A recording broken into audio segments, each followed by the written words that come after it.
Hey,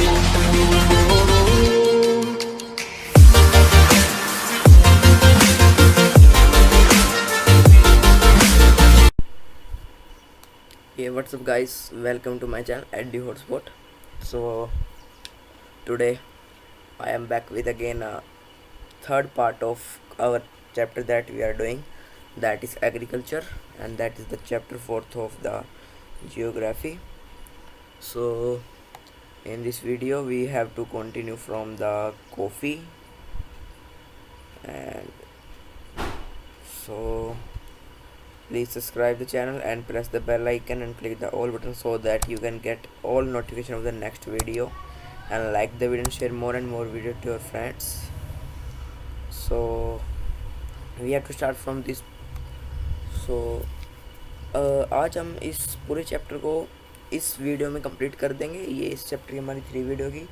अगर आपको इस चैप्टर के रिलेटेड कुछ व्लॉगिंग टाइप वीडियो चाहिए, व्लॉगिंग इस चैप्टर रिलेटेड, कि मैं आपको उसमें वीडियोस में व्लॉग करूं उसका, कि दिखाऊं मैं आपको फील्ड्स में जाके कैसे शुगर केन होगी या पैडी की कैसे हार्वेस्टिंग होती है, ये सारा कुछ, तो आप कमेंट करें, कमेंट बॉक्स में मुझे फेसबुक पे फॉलो करके मैसेज करें, तो मैं उसके ऊपर इसी थोड़ा 1 या 2 वीडियो व्लॉगिंग के ऊपर कर दूंगा, ताकि जिसमें आप देख सकें कि कैसे उसकी हार्वेस्टिंग होती है, ग्रोइंग होती है क्या क्या उसमें। तो हम किसी फार्मर से हम टॉक भी करेंगे, उनसे क्वेश्चंस कुछ पुट आउट करेंगे। आप अपने, अगर मेरे पास अगर 15 कमेंट्स यस आ जाते हैं, या फिर उस पर कोई भी कि आप वीडियो बनाओ, तो मैं उसके ऊपर वीडियो बनाऊँ। पर ये नहीं कि मैं इसके बाद ही अगली वीडियो होगी, वो थोड़ी लेट भी हो सकती है, क्योंकि अकॉर्डिंग टू सीजन होता है कब उनकी हार्वेस्टिंग होगी, तो मैं उस टाइम उनकी वीडियो बनाऊँ। सो इसलिए मेरे चैनल सब्सक्राइब करें, ताकि जब मैं वीडियो डालूँ तो आपको नोटिफिकेशन सबसे पहले मिल जाए और आप सबसे पहले देख सकें। तो आज हम इस चैप्टर को कंप्लीट कर लेंगे, और अगर आपको कोई भी डाउट हो तो आप कमेंट बॉक्स में कमेंट कर दें, या फिर मुझे फेसबुक अकाउंट पे, ट्विटर अकाउंट पे मैसेज कर दें, ट्वीट कर दें, रीट्वीट कर दें मेरे फेसबुक अकाउंट पे। So without waste time we continue this video. So now we have to start from coffee. So Yemen coffee is produce in India and this variety of coffee is in great demand all over India. कि जो Yemen coffee है कहाँ produce होती है, India के अंदर, और जो ये वैरायटी है इस कॉफ़ी की, ये पूरे वर्ल्ड में, all over the world demand है इसकी, ग्रेट डिमांड है, बहुत ज़्यादा डिमांड है इसकी। It's cultivation was introduce on the Baba Budan hills. कि इसकी कल्टीवेशन कहाँ पे इंट्रोड्यूस, कहाँ पे सबसे पहले वो हुई थी, बाबा बुदन हिल्स। इसको अभी याद कर लो, Baba Budan hills. And is confined to the Nilgiri in Karnataka and Kerala and Tamil Nadu. So ये हमारे पास स्टेट्स दिए गए हैं। तो कॉफ़ी के बारे में 1 मार्क्स का ही क्वेश्चन आते हैं, इतना कुछ हो नहीं था। सो अब हमारे पास आती है कौन सी crop, horticulture crops. So India is producer of tropical as well as temperate fruits. ये जो इंडिया है वो प्रोड्यूसर है, वो प्रोड्यूस करता है कौन सी फ्रूट्स को, ट्रॉपिकल, उसके साथ ही साथ टेम्परेट फ्रूट्स को। Major crop produce are pea, cauliflower, onion, cabbage, tomato, brinjal and potato. कि कुछ जो मेजर बहुत यानी कि जो आप देख सकते ज़्यादातर वो कौन से क्रॉप्स जो प्रोड्यूस होते हैं। और एक तो हमारे पास cauliflower, onion, cabbage, tomato, brinjal, potato and pea. Some of the famous horticulture crop grown in India are. अब हमें वो बताएगी कौन से मोस्ट, यानी कि ज़्यादातर जो ज़्यादा फेमस हैं, होते तो बहुत सारे, पर कुछ ऐसे होते वो कुछ ही रीजन फाइंड किए जाते हैं, और वहाँ पे यानी कि वो मिल नहीं पाते, यानी कि सारे इंडिया में। तो इसलिए वहाँ पे मेजर जो हमारे पास फेमस हैं, यानी कि हर एक स्टेट में उनका पता है कि ये क्रॉप आती है, तो उसके बारे में हम करते हैं। So first is mangoes of Maharashtra, Andhra Pradesh, Telangana, Uttar Pradesh, West Bengal.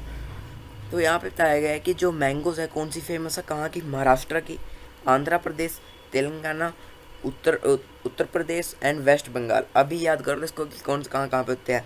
Comment box में कमेंट करो कि कहाँ पे जौन सी। आप इनमें से कम 3 तो लर्न करो, कि अगर 1 मार्क्स में क्वेश्चन तो आप 2 तो लिख सको 3 में से कोई। So next is oranges.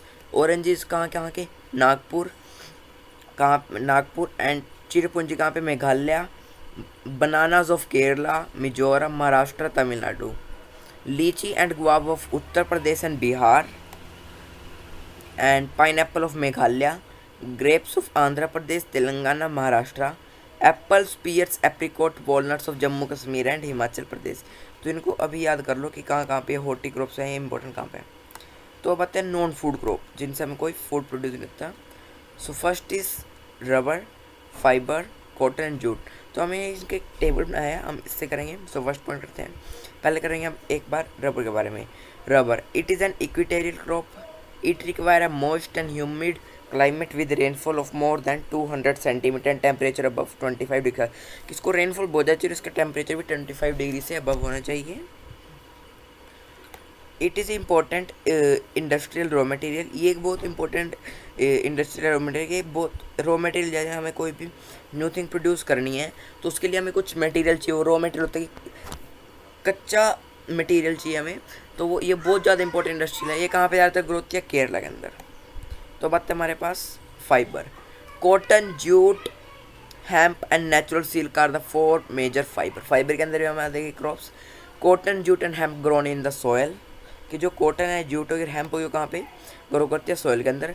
और जो नेचुरल सिल्क होती है वो कहाँ से ऑब्टेन होती है, कोकोन्स ऑफ द सिल्क वॉर्म्स। जो सिल्क वॉर्म कोकोन्स होते हैं जिनको हम फीड करते हैं ग्रीन लीफ से। सो रियरिंग ऑफ सिल्क वॉर्म्स, इसमें यानी कि ज़्यादातर कहाँ पे कहाँ से होती है, रियरिंग होती है जो हम सिल्क वॉर्म्स की, जिसको हम सेरिकल्चर भी कहते हैं।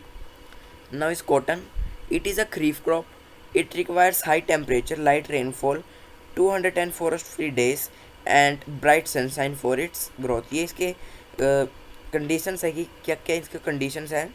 Cotton grows well in black cotton soil of the Deccan plateau. कहाँ पे ज़्यादातर ग्रो होती है, ब्लैक कॉटन सॉइल होती है जो डेक्कन प्लेट्यू की। So next is jute, it is known as the golden fibre, इसको हम गोल्डन फाइबर भी कहते हैं। It grows well on the well drained fertile soil in the flood plains, high temperature required for its growth. इसके लिए high temperature चाहिए हमें। It is use in making gunny bags, mats, ropes, yarn, carpet and other artefacts. इन्हें हमारे कहाँ कहाँ पे grow कर जाती है। सो नेक्स्ट इज कि अब हम पढ़ेंगे इनके हमारे जो मेन पॉइंट्स रह गए अब इनके कि ये कहाँ कहाँ पे प्रोड्यूस होती हैं। सो जो हमारी सबसे पहले थी हमारी थी रबर। तो रबर होती है हमारी केरला, तमिलनाडु, कर्नाटक, अंडमान निकोबार आइलैंड एंड गोरोलिस मेघालय। जो सिल्क मैंने वो था तो मैंने आपको पहले बताया कि इसको सेरिकल्चर कहते हैं। और जो हमारे पास थी कॉटन, कॉटन होती है हमारी Maharashtra, Gujarat, Madhya Pradesh, Karnataka, Andhra Pradesh, Telangana, Tamil Nadu, Punjab, Haryana, Uttar Pradesh. And next is jute, West Bengal, Bihar, Assam, Orissa and Meghalaya. तो हमारे पास स्टेट्स दी गई हैं। So our last topic is technological and institutional reforms. Agriculture provides a livelihood for more than 60% of its population.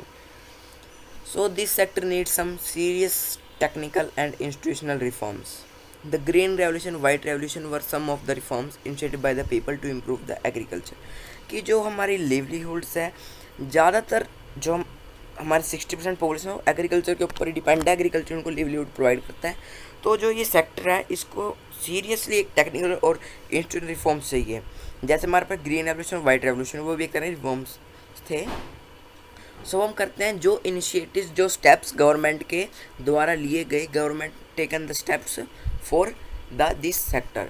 Schemes introduce by government such as Kisan credit card, personal accident insurance scheme. ये इसके steps इनको learn करो, 5 marks में question आ सकता है। 3 में ही आएगा वैसे, 5 में तो नहीं आएगा इसके। Special weather bulletins and agriculture programmes for farmer on the radio and television were introduce. The government also announce minimum support price, MSP कहते हैं जिसको हम, remunerative and procurement price for the important crops to check the exploitation by farmers middlemen. So next is contribution of agriculture to the national economy and employment output. वैसे ये जो हमारा ये topic है ये कट हो चुका है सिलेबस में से, तो इस सिलेबस में नहीं, पर वैसे मैं आपको बता दूँ उसके 3 पॉइंट्स ही हैं। In 2010 and 11 about 52% of the total workforce were employed by the farmer sector. तो ये वैसे एग्जाम में नहीं आएगी, वैसे आपकी नोट्स के लिए बता रहा हूँ मैं। The share of agriculture in GDP is decline. Indian council of agriculture research, ICAR, Indian council of agriculture research, agriculture university, veterinary services and animal breeding centres, horticulture development research and development in the field of meteorology and weather forecast sector are few of the initiatives introduced by the government to improve the Indian agriculture. So this is our chapter. So subscribe channel and like the video and share more and more with your friends. And if you want vlogging of this chapter, and means I make a vlog on the harvesting of crops and other, then subscribe my channel and comment in comment box that we want. Okay, bye bye.